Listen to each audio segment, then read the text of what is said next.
الرحمن الرحیم واعتصموا بحبل اللہ جميعا ولا تفرقوا صدق اللہ العظیم وصدق رسولہ النبی الامین الکریم۔ سامعین محترم، برادران عزیز، صاحب سر اور منتظمین حضرات، میں زکریہ اسکاؤٹ اوپن گروپ کی طرف سے یہاں حاضر ہوا ہوں۔ آج کی یہ امن کانفرنس امام حسین علیہ السلام کی امن، رواداری، پیام محبت اور پیام امن کی تعلیمات کے لیے منعقد کی گئی ہے۔ جناب عالی مقام حضرت حسین حضور اکرم صلی اللہ علیہ وسلم کی تعلیمات کا منہ بول کا ثبوت تھے، اور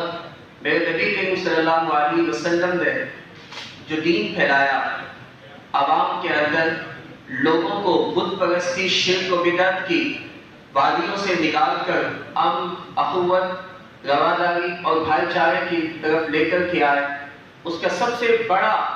ذریعہ کیا تھا؟ وہ میرے نبی کریم صلی اللہ علیہ وسلم کی محبت اور میرے نبی کریم صلی اللہ علیہ وسلم کا اخلاق تھا۔ اور انسانیت کے لیے میرے نبی کریم صلی اللہ علیہ وسلم کے سینے میں جو درد تھا، وہی ایک درد سبب بنا کہ بہت سارے لوگ جو کفر و شرک کی وادی کو چھوڑ بھی نہیں سکتے تھے، وہ میرے نبی کریم صلی اللہ علیہ وسلم کے راہ راست پر آئے اور ان کے بتائے ہوئے طریقے پر چلنے لگے۔ سامعین کرام، اسکاؤٹ پیغام امن، محبت اور پیار کا پیغام ہے۔ اسکاؤٹ وہی حضرت حسین کی تعلیمات کو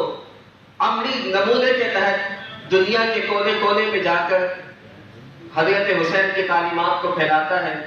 میرے دوستوں، حسین مدینہ سے کربل کی بستی میں گئے امن کے لیے، پیام محبت کے لیے، وہاں کے لوگوں کو راہ راست پر لانے کے لیے، صراط مستقیم پر لانے کے لیے۔ اسی طریقے سے اسکاؤٹ کا ایک ایک فرد ملک کے کونے کونے میں جا کر جہاں کہیں مسلمان، جہاں کہیں انسان کسی بھی مکتب فکر سے ہو، کسی بھی دین سے ہو، کسی بھی قوم سے تعلق رکھتا ہو، مشکل حالات میں ہو، تو ہم حضرت حسین کی تعلیمات کا عملی طور پہ ثبوت دینے کے لیے وہاں جاتے ہیں، اور انسانیت کا نام بلند کرنے کے لیے وہاں پر جا کر ہر انسان کی خدمت کر کے پیغام محبت پھیلاتے ہیں۔ سامعین گرامی قدر، میں سمجھتا ہوں کہ آج کی اس کانفرنس کے تحت جو ہماری طرف سے زکریہ اسکاؤٹ اوپن گروپ کی طرف سے جو پیغام ہے، وہ صرف یہی ہے کہ اگر پوری دنیا کو ایک پلیٹ فارم پہ جمع کرنا ہے تو میرے دوستو، جہاں ہم دلوں کو صاف کرنا چاہتے ہیں، دلوں کے اندر سے قدورت